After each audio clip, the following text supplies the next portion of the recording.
आप लोग देख रहे हैं और सुन रहे हैं एमएसजेपी न्यूज। एमएसजेपी न्यूज देखने के लिए और सुनने के लिए बहुत बहुत आइए सुनते हैं माननीय अमित शाह और अधीर रंजन चौधरी सोनिया गांधी के भाषण के तुरंत बाद किस प्रकार आमने सामने हो गए। उसके बाद निशिकांत द्विवेदी ने अपना महिला विधेयक बिल के पक्ष में बात रखा। आइए सुनते हैं सीधे सांसद भवन से। क्या महिलाओं की चिंता सिर्फ महिलाएं ही करेगी, पुरुष नहीं कर सकते हैं? किस प्रकार के समाज की आप रचना चाहते हैं भाई?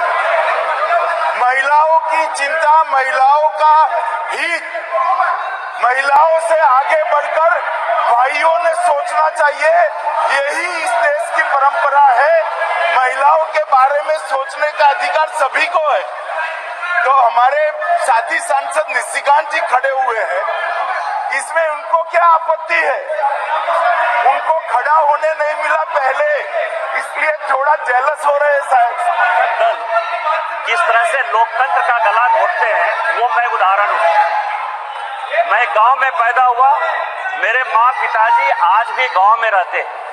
आज जब मैं पार्लियामेंट के लिए चल रहा था तो मेरी माँ आज एम्स देवघर में भर्ती है सर। उसने मुझे फोन किया कि बेटा यदि पार्टी तुमको मौका देती है तो आज इस बिल के बारे में जरूर बोलो। और इसीलिए कहा उसने कि जो महिला है सर, आज यदि सारे पुरुष यहाँ मौजूद हैं उसका कारण महिला है। यदि महिला नहीं होती तो पुरुष का कोई एग्जिस्टेंस नहीं होता। और आज चूंकि कांग्रेस की गलतफहमी है, गलती है सर, और ये जितने अपोजिशन के लोग हैं वो इतने वर्षों तक इस बिल को लेकर नहीं आए। हमारे माननीय प्रधानमंत्री जी ने ये नैतिक साहस दिखाया, हमारी पार्टी ने ये नैतिक साहस दिखाया। आज हम बिल लेकर आए हैं, इनके पेट में दर्द हो रहा है। हम वर्षों से सुनते रहे सर कि जननी जन्मभूमिश्च स्वर्गादपि गरीयसी यत्र नार्यस्तु पूज्यन्ते रमन्ते तत्र देवता। लेकिन क्या हुआ? इस देश में महिलाएं स्कूल एजुकेशन के लिए परेशान थी। जब तक माननीय अटल बिहारी वाजपेयी जी की सरकार नहीं आई, सर्व शिक्षा अभियान इस देश में नहीं आया, महिलाओं का जो है शिक्षा का लेवल नहीं बढ़ पाया सर। महिलाएं यदि बच्चियां स्कूल जाती थी तो उनको जो है खाना बनाकर जाना पड़ता था सर। और इसको जब हमारे प्रधानमंत्री जी ने देखा तो मिड डे मील स्कीम जब तक कि सरकारी स्कूलों में लागू नहीं हुआ तब तक महिलाओं की संख्या, बच्चियों की संख्या नहीं बढ़ी सर। और उसके बाद जो सबसे बड़ा प्रॉब्लम था, इस देश के प्रधानमंत्री ने जो सबसे बड़ी बात की कि उनको सम्मान दिया सर। सारे स्कूल में, स्मृति ईरानी जी उस वक्त एचआरडी मिनिस्टर थी, सारे स्कूलों में शौचालय बनाकर महिलाएं कैसे अच्छा से पढ़ेंगी, बच्चियां कैसे आगे बढ़ेंगी, उसी का ये उदाहरण है। और उससे आगे बढ़कर आज जो कल से लेकर परसों से लेकर माननीय प्रधानमंत्री जी लगातार बोल रहे हैं कि सही समय है, यही समय है। और इसी समय पर आज ये ऐतिहासिक सेशन बुलाकर माननीय प्रधानमंत्री जी ने महिलाओं को जो सम्मान देने का काम किया, उसके लिए हम भारतीय जनता पार्टी के कार्यकर्ता गौरवान्वित हैं। और हम उनका जो है आदर और नमन करते हैं कि उन्होंने महिलाओं को आरक्षण देने का फैसला किया। सर मैं पढ़ रहा था, काफी बातें कही, मैं केवल 2-3 चीजें बताना चाहता हूं, फिर अपने विषय पर आऊंगा। ये देश इस संविधान से चलता है और इसका आर्टिकल 82, मनीष तिवारी जी यहां बैठे हुए हैं, कल से लगातार वो संविधान संविधान संविधान की बात कर रहे हैं। अभी सोनिया जी ने भी बोलते हुए बातें कही कि अभी क्यों नहीं लागू कर दिया, कब से लागू कर देंगे। ये देश संविधान से चलता है। मैं आर्टिकल 243D और आर्टिकल 243T, जिसके लिए कि उन्होंने बड़ा अपने आप को गौरवान्वित महसूस किया कि हमने पंचायत में जो है महिला रिजर्वेशन लागू किया, बड़ा अच्छा किया। लेकिन ये आर्टिकल में 243D और 243T हमने तो नहीं दिया। आप दोनों को पढ़ लीजिए, 243D और T क्या पंचायत में किस तरह से रिजर्वेशन होगा और म्युनिसिपल कॉर्पोरेशन में किस तरह से रिजर्वेशन होगा। आपने उसके लिए कभी ओबीसी की बात तो नहीं की। यदि इस आर्टिकल में यदि आपने डाला होता ओबीसी की बात तो आप जब करिए बहुत अच्छा, इतने वर्षों से आपको नहीं दिखाई दिया। उसी तरह से 1947 से लेकर 49 तक ये पूरा संविधान सभा चलता रहा। परसों से यही भाषण सुन रहे हैं सर। इस कॉन्स्टिट्यूएंट असेंबली से लेकर 1952 से लेकर आज तक चुनाव हुआ, कभी किसी ने राज्यसभा में रिजर्वेशन की बात नहीं की, विधान परिषद में बात नहीं की। आज भी राज्यसभा में शेड्यूल कास्ट और शेड्यूल ट्राइब को रिजर्वेशन नहीं है, विधान परिषद में शेड्यूल कास्ट शेड्यूल ट्राइब को रिजर्वेशन नहीं है। आप कौन सी नई बात केवल पॉलिटिकल एंगल के लिए ले आते हैं? आपने जब नहीं किया, जब तक आज तक जो है भारत के संविधान में यह कहा गया कि राज्यसभा में कोई रिजर्वेशन नहीं होगा, विधान परिषद में कोई रिजर्वेशन नहीं होगा, और जब माननीय प्रधानमंत्री जी और भारतीय जनता पार्टी इस बिल को लाती है तो आप कहते हैं राज्यसभा में रिजर्वेशन नहीं है, विधान परिषद में रिजर्वेशन नहीं है। आप पंचायत में कहिए कि कोई ओबीसी को रिजर्वेशन नहीं होगा, चाहे म्यूनिसिपल कॉर्पोरेशन में कोई ओबीसी को रिजर्वेशन नहीं होगा। और आर्टिकल 82 है सर, जो एडजस्टमेंट ऑफ ईच सेंसस की बात कर रही है और सीट बढ़ाने की बात, सब पढ़ लीजिएगा इस आर्टिकल को। इसमें कहा गया है कि 2026 तक सभी चीजों को हमने फ्रीज कर दिया है। आप अनकॉन्स्टिट्यूशनल काम करना चाहते हैं, आप उसके ऊपर जो है कहते हैं कि 2024 से लागू कर दीजिए, तुरंत सुप्रीम कोर्ट में जाएगा और सुप्रीम कोर्ट में तुरंत वो स्टक डाउन हो जाएगा।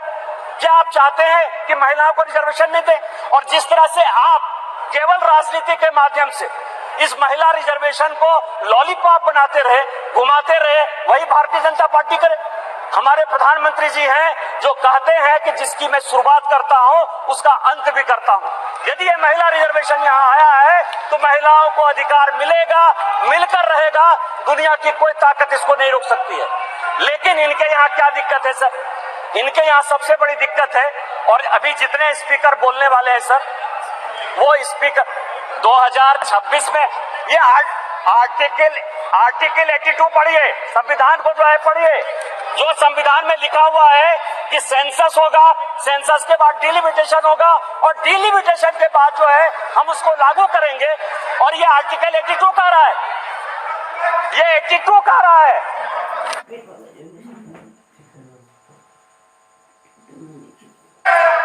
सर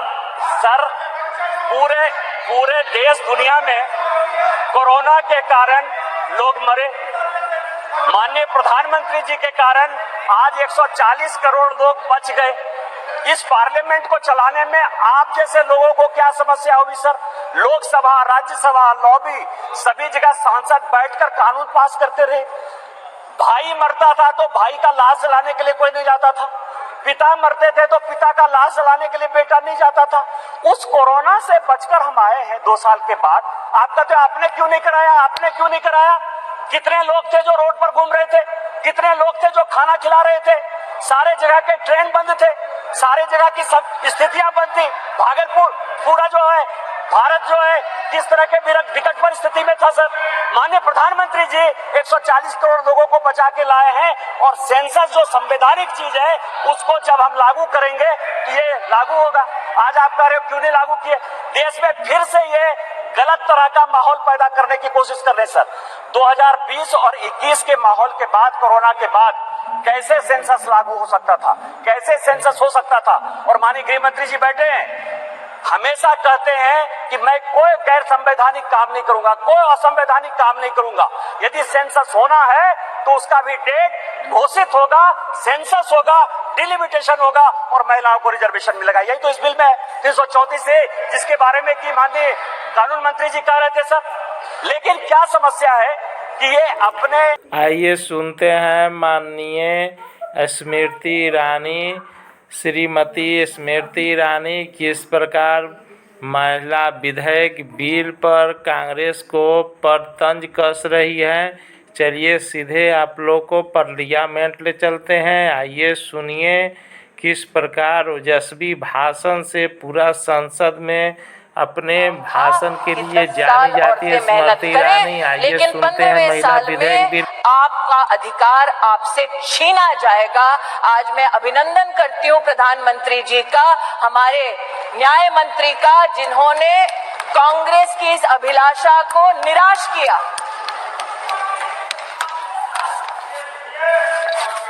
फिर इनका ये वक्तव्य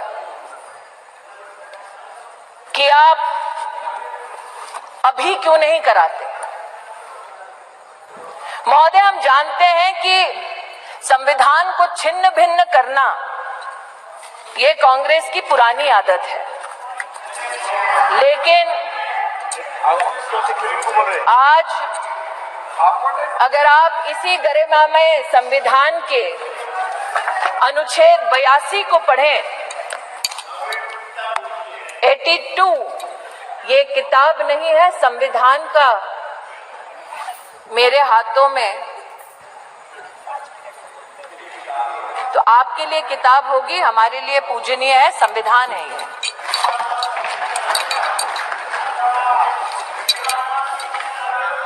आर्टिकल 82 और आपकी अनुमति से पढ़ना चाहती हूं।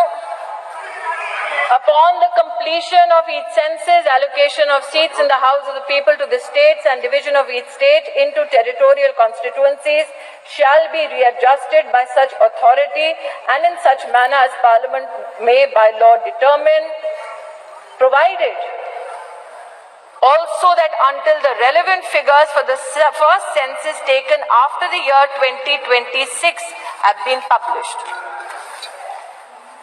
तो क्या ये विपक्ष के नेताओं का मत है कि जो संवैधानिक प्रक्रिया इंगित है संविधान में, उसकी अवहेलना हो?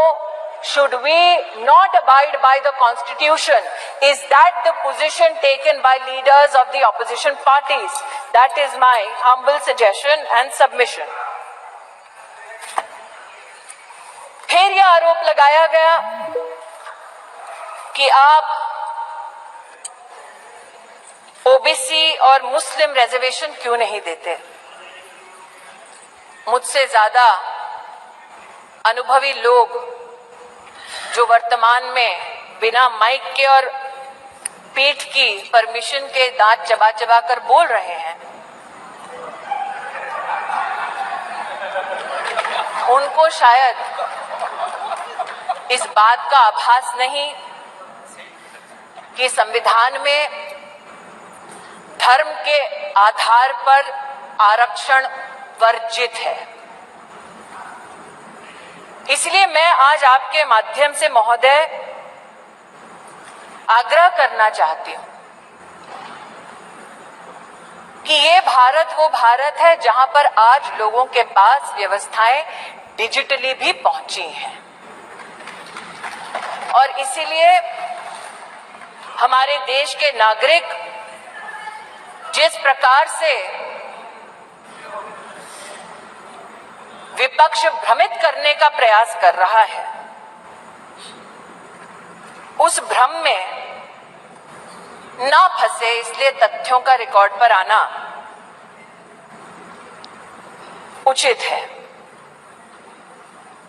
जो आज इस सभागार में बिना पीठ की अनुमति के आते ही एक शब्द का उच्चारण कर रहे हैं, इनकी राजनीतिक पृष्ठभूमि देखी जाए तो महिला के साथ विधानसभा में क्या आचरण करने का इनका इतिहास है। ऐसे लोग आज महिला की मर्यादा पर टिप्पणी ना करें तो इस सदन की शोभा बढ़ेगी। जो जानना चाहते हैं साफ साफ क्या बोलना चाह रही हूं, वो ये कि राष्ट्र सरकार के इस फैसले को स्वीकार करते हुए नारी शक्ति वंदन अधिनियम को समर्थन देती है। राष्ट्र की महिलाओं के संवैधानिक सशक्तिकरण में अगर विपक्ष रोड़ा ना बने तो हम कृतज्ञ होंगे। महोदय, आज जिन लोगों ने इसको जुमला कहा और कहा कि हम चिट्ठियां लिख रहे थे इसलिए काम हुआ, कम से कम उन्होंने इस बात को स्वीकार किया कि सरकार में प्रधान सेवक ऐसा कि इतने विराट दिल का कि आप उनके साथ पक्षपात करते रहे जब आपके साथ सत्ता थी, आप बार बार उनका अनादर अपमान करते रहे, लेकिन उन्होंने बड़ा दिल दिखाकर आपके हर कम्युनिकेशन को पढ़ा, आपसे चर्चा की। मैं स्तब्ध हूं कि आज जिन लोगों ने व्याख्यान किया महिला सशक्तिकरण का, वो ये भूल गए कि सत्ता उनके पास थी, चमन उन्होंने लूटा, वरना आज जैसा कि प्रधानमंत्री जी ने कहा, कब का ये गुलिस्तां हो चुका होता और हम जो साल 2014 में माननीय प्रधानमंत्री जी के नेतृत्व में देश की सेवा के लिए अनुग्रहित भाव से इस सदन में आए, हमने तब से लेकर अब तक महिला उत्थान के लिए विभिन्न इकाइयों के माध्यम से, योजनाओं के माध्यम से प्रयास किए। इस सदन में महिलाओं के लिए टॉयलेट्स बनाने की बात हुई, इस सदन में महिला को किस प्रकार से घर दिलवाया उसकी बात हुई, लेकिन महिला सशक्तिकरण माननीय प्रधानमंत्री जी के लिए एकमात्र टर्म से संबंधित, योजना से संबंधित संकल्प नहीं। जब से उन्हें भारतीय राजनीति में राष्ट्र की, प्रदेश की अपनी सेवा करने का मौका मिला, तब से उन्होंने कहा कि मातृशक्ति गवर्नेंस का केंद्र बिंदु होना चाहिए, क्योंकि इन्हीं महिलाओं के माध्यम से प्रदेश और देश विकसित हो पाएगा। उसके आपके सामने 2-3 उदाहरण रखना चाहती हूं। एक, साल 2006 में जब माननीय प्रधानमंत्री जी के पास प्रदेश में मुख्यमंत्री की जिम्मेदारी थी, तो उन्होंने जेंडर इक्विटी की पॉलिसी बनाई, लेकिन मात्र पॉलिसी तक सीमित नहीं रहे, अपने 10 अलग अलग विभागों के माध्यम से उन्होंने जेंडर बजट को भी प्रस्तुत किया। और जो आज कह रहे हैं कि मुद्दे पे आओ, तो मुद्दे की बात ये कि जब उनकी सरकार थी तो जेंडर बजट की दृष्टिकोण से साल 2013-14 का आंकड़ा था 90,000 करोड़, और मोदी की सरकार में 23-24 का जेंडर बजट अगर आप देखें तो वो है 2,23,000 करोड़। ये मुद्दे की बात पर आना चाहते हैं। मुद्दे की बात ये कि जब प्रधानमंत्री जी के पास प्रदेश की जिम्मेदारी थी, तब उन्होंने बेटियों की शिक्षा के लिए अपने आप को समर्पित किया। ड्रॉप आउट रेट 18% था, प्रधानमंत्री जी के मुख्यमंत्री के कार्यकाल में ड्रॉप आउट रेट 1% हुआ, और आज प्रधानमंत्री की जब उनको जिम्मेदारी मिली है तो राष्ट्र के इतिहास में पहली बार राष्ट्रीय शिक्षा नीति में महिलाओं के लिए अलग से फंड का, जेंडर इंक्लूजन फंड का प्रावधान करने वाली सरकार नरेंद्र मोदी की सरकार है। ये कहते हैं मुद्दे पर आओ, तो मुद्दा ये कि जब प्रधानमंत्री जी के पास प्रदेश की जिम्मेदारी थी तो उन्होंने ई ममता एक कार्यक्रम शुरू किया, ताकि गर्भवती माताएं, बच्चे उसके माध्यम से सरकारी व्यवस्था से उनका बेनिफिट ट्रैक हो सके, कौन वंचित है उस तक हम पहुंच सके। और आज नरेंद्र मोदी जब देश के प्रधानमंत्री हैं तो राष्ट्र के इतिहास में पहली बार पोषण ट्रैकर के माध्यम से देश के 7.5 करोड़ बच्चे और 2.5 करोड़ महिलाओं को पोषण अभियान के माध्यम से डिजिटली सेवा पहुंचाई जाती है।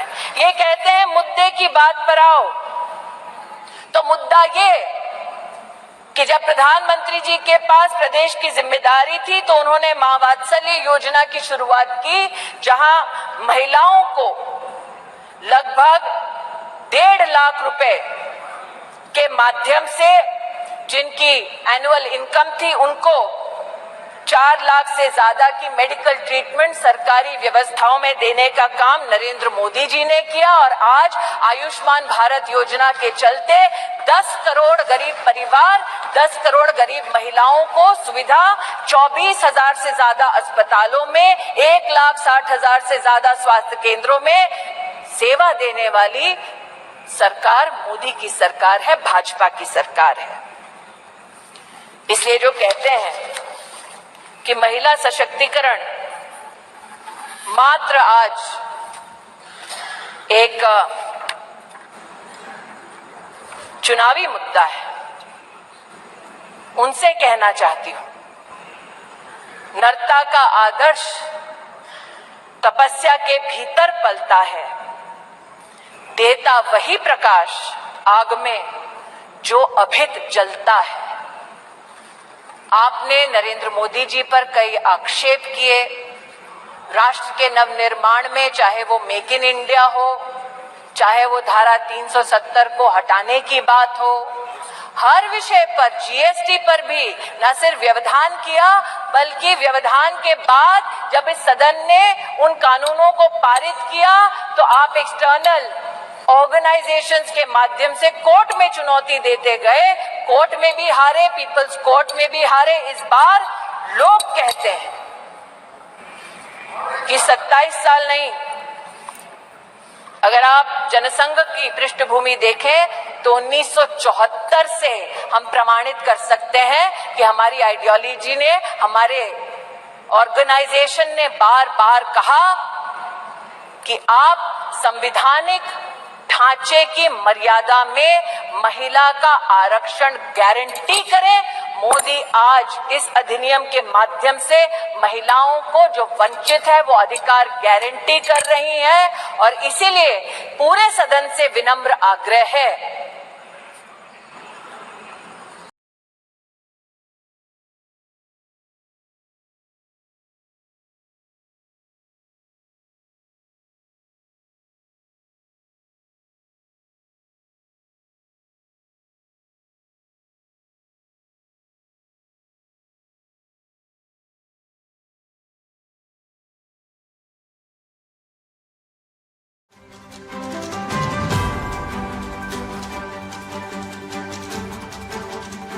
और देखने के लिए एमएजेपी न्यूज़ देखें। सत्य, संघर्ष और अपना ज्ञान बढ़ाने के लिए देखते रहिए एमएजेपी न्यूज़। न्याय से वंचित को न्याय दिलाने के लिए एमएजेपी न्यूज़ कृत संकल्प है। आइए एक बार ज़रूर मिलिए एमएजेपी न्यूज़ और देखिए एमएजेपी न्यूज़। देखते रहिए एमएजेपी न्यूज़। सत्य, संघर्ष और अपना ज्ञान बढ़ाने के लिए देखते रहिए एमएजेपी न्यूज़। जय हिंद, भारत माता की जय, जय श्री राम।